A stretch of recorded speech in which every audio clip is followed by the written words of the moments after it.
Hello दोस्तों, मैं आपका दोस्त प्रमोद आपके अपने फेसबुक इंडिया यूट्यूब चैनल पर हार्दिक स्वागत करता हूं।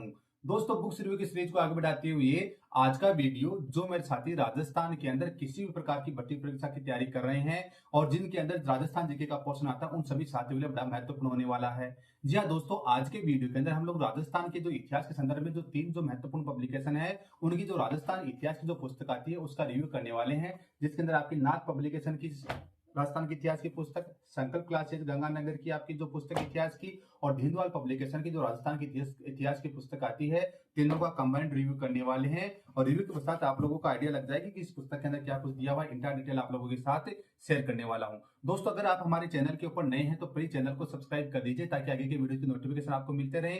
और आपका एक एक नोट जो सब्सक्राइब है मेरे लिए बड़ा मोटिवेशन का कार्य करता है, तो प्लीज सब्सक्राइब कर दीजिए और तीनों पुस्तकों का रिव्यू वीडियो स्टार्ट करते हैं।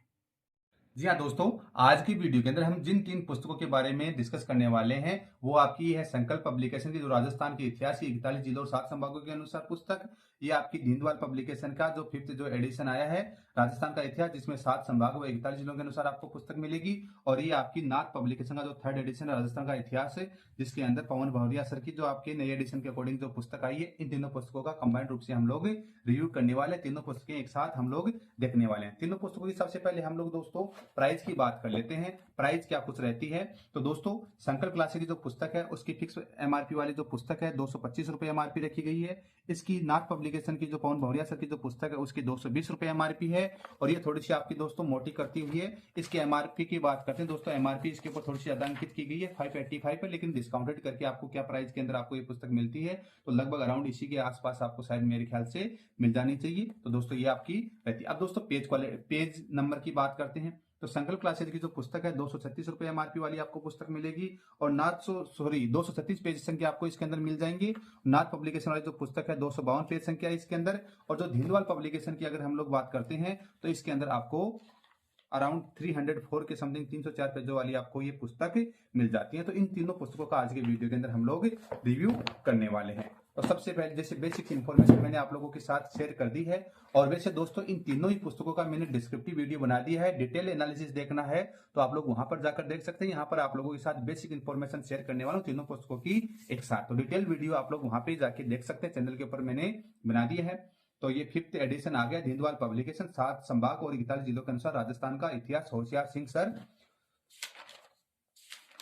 अब दोस्तों ये इसकी विषय सूची की बात करते हैं। विषय सूची के बारे में चर्चा करें तो इसमें राजस्थान के इतिहास के स्रोत है, जिसमें प्रमुख शिलालेख आ गए, फारसी भाषा के लेख, प्रमुख ताम्रपत्र, विभिन्न रियासतों के सिक्के व मुद्राएं, राजस्थान की प्रमुख प्राचीन सभ्यताएं एवं पुरा स्थल, राजस्थान का पौराणिक ऐतिहासिक स्वरूप एवं जनपद युग, राजपूतों की उत्पत्ति, प्रतिहार वंश, गुर्जर प्रतिहार, चौहान राजवंश, मेवाड़ का गुहिल राजवंश, आमेर का कछवा राजवंश, मारवाड़ का राठौर राजवंश, बीकानेर का राठौर राजवंश, जाट राजवंश, राजस्थान के अन्य महत्वपूर्ण राजवंश जिसके अंदर आबू, जालोर, मालवा, वागड़ के परमार, जैसलमेर का भाटी राजवंश, करौली का यादव, चावड़ा राजवंश, टोंक का मुस्लिम राजवंश, झालावाड़ का झाला राजवंश, अलवर का कछवा राजवंश, शेखावाटी का कछवा राजवंश, किशनगढ़ का राठौर राजवंश, डूंगरपुर, बांसवाड़ा, प्रतापगढ़ और शाहपुरा का गुहिल राजवंश। राजस्थान में मध्यकालीन प्रशासन व सामंती व्यवस्था, राजस्थान में मराठा हस्तक्षेप एवं उसका प्रभाव, राजस्थान में अंग्रेजी प्रभुत्व और उसके प्रभाव, राजस्थान में 1857 की क्रांति के बाद सुधारों और राजनीतिक चेतना का काल, राजस्थान की जनजातियों किसान आंदोलन, राजस्थान में सामाजिक संगठन, राजस्थान में राजनीतिक संस्थाएं एवं समाचार पत्र, राजस्थान में प्रजामंडल व स्वतंत्रता आंदोलन, राजस्थान का एकीकरण, राजस्थान के प्रमुख ऐतिहासिक व्यक्तित्व एवं स्वतंत्रता सेनानी, राजस्थान की इतिहास की प्रसिद्ध महिलाएं, यानी ये टॉपिक आपका रहता है। तो आज के वीडियो के अंदर हम लोग दोस्तों एक पोर्शन देख लेते हैं। राजस्थान में मराठा हस्तक्षेप में उसका प्रभाव, पेज संख्या 191 के ऊपर मैं आप लोगों को लेके चलता हूं। ये पेज संख्या हम लोग 191 के ऊपर आ गए हैं। तो दोस्तों ये यहाँ पर पोर्शन स्टार्ट होता है। इससे पहले सबसे पहले पेज क्वालिटी की दोस्तों अच्छी खासी प्रीमियम टाइप की पेज क्वालिटी, शानदार क्वालिटी है। डबल कलर की इंक का यूज किया गया, फॉन्ट साइज एंड फिनिशिंग दोनों बड़ी शानदार है। आप लोग आराम से स्क्रीन के ऊपर देख लीजिए, आराम से पढ़ सकते हैं। इसके पीछे अगर हम लोग बात करें यहाँ पे चैप्टर एंड हुआ तो यहाँ पे आपके एमसीक्यू क्वेश्चन नहीं मिलेंगे। यहाँ पे आपको जो प्रतियोगी परीक्षा में आ रही है जो महत्वपूर्ण जो प्रश्न है उनको वन लाइनर फॉर्म के अंदर आपको यहाँ पे आंसर दिए हुए मिल जाएंगे। फॉन्ट साइज एंड फिनिशिंग बड़ी अच्छी खासी है। पेज संख्या वगैरह आप लोगों ने वहां पे देख ली होगी किस चैप्टर के अंदर कितने, जैसे इस पुस्तक के अंदर 304 पेजों वाली आपकी पुस्तक रहती है। भाषा शैली की बात करते हैं तो 1707 ईस्वी के अंदर औरंगजेब की मृत्यु के बाद मुगल साम्राज्य का पतन होना प्रारंभ हो गया और उसके पुत्रों में उत्तराधिकारी संघर्ष शुरू हो गया। औरंगजेब के पुत्र आजम ने मुगल शिविर में बंदी बनाए गए साहू को मुक्त कर दिया था। साहू के महाराष्ट्र में प्रवेश करते ही गृह युद्ध आरंभ हो गया। राजा राम की विधवा ताराबाई अपने पुत्र शिवाजी द्वितीय को शासक बनाना चाहती थी। दूसरी तरफ बहुत से मराठा सरदार साहू को मराठा राज्य का उत्तराधिकारी बनाना चाहते थे। सौभाग्य से साहू को बालाजी विश्वनाथ जैसे योग्य और अनुभवी व्यक्ति का सहयोग मिला। उसने विरोधियों का दमन किया।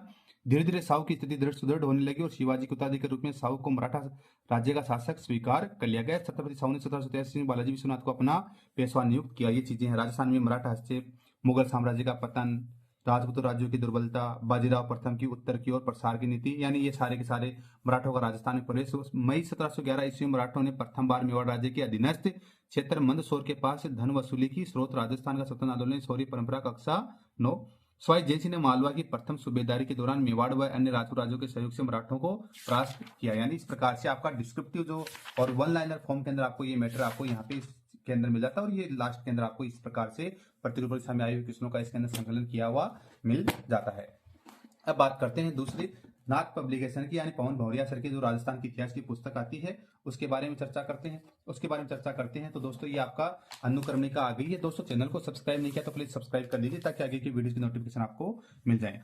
राजस्थान के इतिहास के स्रोत, राजस्थान की पाक ऐतिहासिक प्रमुख सभ्यताएं, राजपूतों की उत्पत्ति, गुर्जर प्रतिहार राजवंश, गुइल सिसोदिया राजवंश, चौहान राजवंश, कछवाहा राजवंश, मारवाड़ का राठौड़ राजवंश, जाट राजवंश, राजस्थान के कुछ अन्य महत्वपूर्ण राजवंश, सामंत प्रथा व मध्यकालीन प्रशासन, मराठों का राजस्थान में प्रवेश व प्रभाव, 1857 की क्रांति और राजस्थान में किसान व जनजाति आंदोलन, अंग्रेजों का राजस्थान में प्रवेश और प्रभाव, राजस्थान में सामाजिक, राजनीतिक एवं क्रांतिकारी संगठनों की स्थापना, मध्यकालीन व आधुनिक राजस्थान में महिलाओं की भूमिका, प्रजामंडल आंदोलन, राजस्थान का एकीकरण, विभिन्न चरण, राजस्थान के प्रमुख व्यक्तित्व, परिशिष्ट दिया है। पेज संख्या 251 दी हुई है। इसमें हम लोग जैसे डायरेक्टली चलते हैं जाट राजवंश में चलते हैं, पेज संख्या 126 के ऊपर।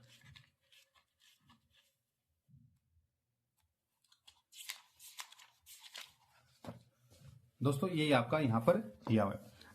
जाट मूलतः एक कर्ष को महत्वाकांक्षी जाती है, किंतु औरंगजेब के समय परिस्थिति कुछ ऐसी बनी कि उन्हें खुद को एक राजनीतिक शक्ति में बदलना पड़ा। यानी वन लाइनर फॉर्म देख लीजिए, पेज क्वालिटी अच्छी खासी फिनिशिंग के साथ में आपको ये पुस्तक आपको देखने को मिल जाती है। 18वीं शताब्दी में जाटों द्वारा राजनीतिक शक्ति प्राप्त करने के पूर्व सिंधु नदी के तट से पंजाब, उत्तरी राजस्थान और यमुना के उत्तर की ओर चंबल के पार ग्वालियर तक एक विशाल क्षेत्र में जाटों का निवास था। 17वीं शताब्दी के मध्य से अपने स्वतंत्र आंदोलन से प्रेरित होकर जाटों ने एक उत्कृष्ट आंदोलन का सूत्रपात किया, जिसमें जाटों को एक राजनीतिक शक्ति के रूप में परिवर्तित कर दिया गया था। 1669 ईस्वी में औरंगजेब के शासन के विरुद्ध जाटों ने तिलपत के जमींदार गोकुल के नेतृत्व में बगावत कर दी और मथुरा व आगरा का संपूर्ण क्षेत्र हिलाकर रख दिया। अंत में मुगल बादशाह औरंगजेब स्वयं यहाँ पहुंचा और शक्ति से इस जाट आंदोलन को उसने कुचल दिया, गोकुल को कैद कर लिया और फिर उनकी नरसंहार के साथ हत्या कर दी गई। चूड़ामन, जाटों ने अब फतेह सिंह के स्थान पर ब्रज के एक अन्य पुत्र चूड़ामन को अपना नेता स्वीकार कर लिया। चूड़ामन योग्य नेता और कुशल राजनीति के साथ सही अर्थों में उन्हें भरतपुर राज्य का निर्माता कहा जा सकता है। दोस्तों वैसे इस पुस्तक का कंप्लीट रिव्यू बना के डाल दिया है, तो आप लोग डिटेल एनालिसिस वहां पे देख सकते हैं। यहाँ पर आपको बेसिकली चीजें बतलाने की कोशिश कर रहा हूँ। बदन सिंह, इन बदली हुई परिस्थितियों में अगस्त 1722 ईस्वी में जयन सिंह ने 50,000 सैनिकों के साथ जाट क्षेत्र पर आक्रमण किया। जाटों को पराजित करता हुआ वह थून किले के निकट पहुंच गया था। यानी इस प्रकार से आपको ये डिस्क्रिप्टिव फॉर्म के अंदर आपको अच्छी खासी बुक मिल जाती है डिटेल एनालिसिस के साथ में, और वन लाइनर फॉर्म के अंदर ये पुस्तक आपकी रहती है। यहाँ पे जिस राजस्थान के अन्य महत्वपूर्ण राजवंश यहाँ पर आपको देखने को मिल जाते हैं। तो ये आपकी नाथ पब्लिकेशन की पवन भौरिया सर की राजस्थान के इतिहास की पुस्तक रहती है। अब बात करते हैं संकल्प क्लासेज की, जो राजस्थान के इतिहास की पुस्तक है 41 जिले और 7 संभागों के अनुसार। ये इसका दोस्तों इंडेक्स है। राजस्थान के ऐतिहासिक अभिलेख के स्रोत, राजस्थान के प्राचीन सिक्के, प्रागैतिहासिक काल में राजस्थान की प्राचीन सभ्यताएं, पुरास्थल, राजपूत युग व राजपूतों की उत्पत्ति, गुर्जर प्रतिहार वंश, चौहान वंश, आमेर का कछवाहा वंश, मेवाड़ का गुहिल वंश, मारवाड़ का राठौड़ वंश, बीकानेर का राठौड़ वंश, भरतपुर का जाट वंश, जैसलमेर का भाटी वंश, करौली का यादव वंश, टोंक का पिंडारी वंश, मध्यकालीन राजस्थान में प्रशासनिक व्यवस्था, राजस्थान के प्रमुख ऐतिहासिक युद्ध, राजस्थान में 1857 की क्रांति, राजस्थान के प्रमुख स्वतंत्र सेनानी, स्वतंत्र आंदोलन के समय गठित संस्थाएं, राजस्थान में जनजाति आंदोलन, राजस्थान में किसान आंदोलन, राजस्थान में प्रजामंडल, राजस्थान के प्रमुख समाचार पत्र। यानी इस प्रकार से आपका ये इंडेक्स देखने को आपको मिल जाता है। साथ ही साथ इसमें और टॉपिक भी दिए हुए। राजस्थान का एकीकरण, इतिहास में प्रसिद्ध महिलाएं, राजस्थान में मराठों का प्रवेश, राजस्थान में ब्रिटिश सर्वोच्चता व उसके परिणाम, प्रमुख ऐतिहासिक कथन, मुगल राजपूत वैवाहिक संबंध, राजस्थान के प्रमुख शासकीय प्रमुख शासकों की उपाधियां एवं उपनाम, पेज संख्या 236 आपको देखने को मिल जाती है। यहाँ पे अगर हम लोग चलते हैं तो हम लोग चलते हैं राजस्थान में प्रजामंडल, पेज संख्या 187 के ऊपर आपको लेके चलता हूँ। पेज संख्या 187 के ऊपर दोस्तों हम लोग आगे हैं। तो यहाँ से आपका ये पोर्शन प्रारंभ होता है, राजस्थान में प्रजामंडल। सबसे पहले अगर हम लोग बात करते हैं पेज क्वालिटी, दोस्तों एवरेज पेज क्वालिटी देखिए, फॉन्ट साइज थोड़ी सी बारीक है। अगर फॉन्ट साइज थोड़ी सी बढ़ा दी जाती तो पेज संख्या मेरे ख्याल से बढ़ भी जाती। पेज संख्या आपकी 236 से अराउंड 260 के समथिंग जा सकती थी, तो फालतू में आपकी कॉस्टिंग बढ़ती, लेकिन इतनी है कि आप लोग पढ़ सकते हैं। बीच में जो भी आपके जो फॉन्ट्स आ रहे हैं उनमें इंपॉर्टेंट जो भी फैक्ट है उनको बोल्ड एंड हाईलाइटेड आप लोगों के लिए कर दिया गया है कि आप लोग इनको हाईलाइट किया, बोल्डेड जो आपको दिख रहे हैं उनको आप लोग स्पेशली पढ़ सकते हैं कि एग्जाम ओरिएंटेड चीज आपके लिए हो सकती है। पोर्शन की जो लैंग्वेज की बात करते हैं, वैसे अगर जैसे इधर वाले में जैसे चैप्टर एंड हुआ, चैप्टर एंड होने के बाद में दोस्तों आपके एमसीक्यू क्वेश्चन नहीं मिले, क्योंकि ये वन लाइनर फॉर्म के अंदर है। और वन लाइनर जो फॉर्म में जो पुस्तक होती है वो अपने आप के अंदर क्वेश्चन बैंक होती है। जो क्वेश्चन है महत्वपूर्ण जो थ्योरेटिकल पोर्शन में कवर हो रहे हैं, तो ये आप लोग देख रहे होंगे, ये आपके क्वेश्चन ही दिए हुए जो विभिन्न भर्ती परीक्षाओं में आए हुए हैं। जहां 1885 ईस्वी में भारतीय राष्ट्रीय कांग्रेस की स्थापना ने राष्ट्रीय स्तर पर राजनीतिक चेतना जगाने का उल्लेखनीय प्रयास किया, वहीं राजपूताना में ये अलग 20वीं सदी में जगी, क्योंकि यहाँ के स्थानीय शासक ब्रिटिश सरकार के पूर्णतः गुलाम हो चुके थे।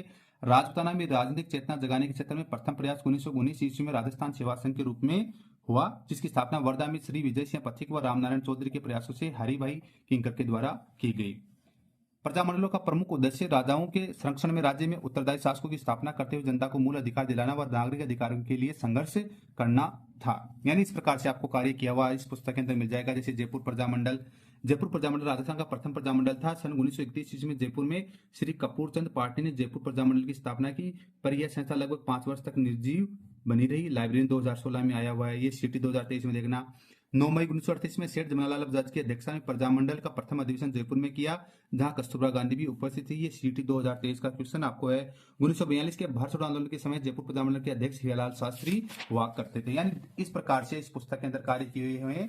और जो थ्योरेटिकल पोर्शन के अंदर जो आपका डिस्क्रिप्टिव पोर्शन आपको बताया जा रहा है, तो उस पोर्शन के अंदर जो महत्वपूर्ण जो एमसीक्यू क्वेश्चन आए हुए हैं वो यहाँ पर आपको शामिल कर लिए गए हैं। इस प्रकार से इस पुस्तक के अंदर आपको कार्य किया हुआ मिल जाएगा। और डिटेल एनालिसिस मैंने इस वीडियो को ऑलरेडी पहले से बना दिया है। तो ये आपकी संकल्प क्लासेज की राजस्थान के इतिहास की पुस्तक, ये आपकी नाथ क्लासेज की राजस्थान के इतिहास की पुस्तक, और ये धिंदवाल पब्लिकेशन की जो राजस्थान की इतिहास की पुस्तक है, तीनों का रिव्यू हमने कर दिया है। पुस्तकें कैसी क्या लगी आप हमें कमेंट करके बताइए। और ऐसे इंटरेस्टिंग वीडियोज के लिए आप हमारे यूट्यूब चैनल फेसबुक इंडिया को सब्सक्राइब कर दीजिए, ताकि आगे की वीडियोज की नोटिफिकेशन आपको मिलते रहे। Thank you so much. जय हिंद, जय भारत।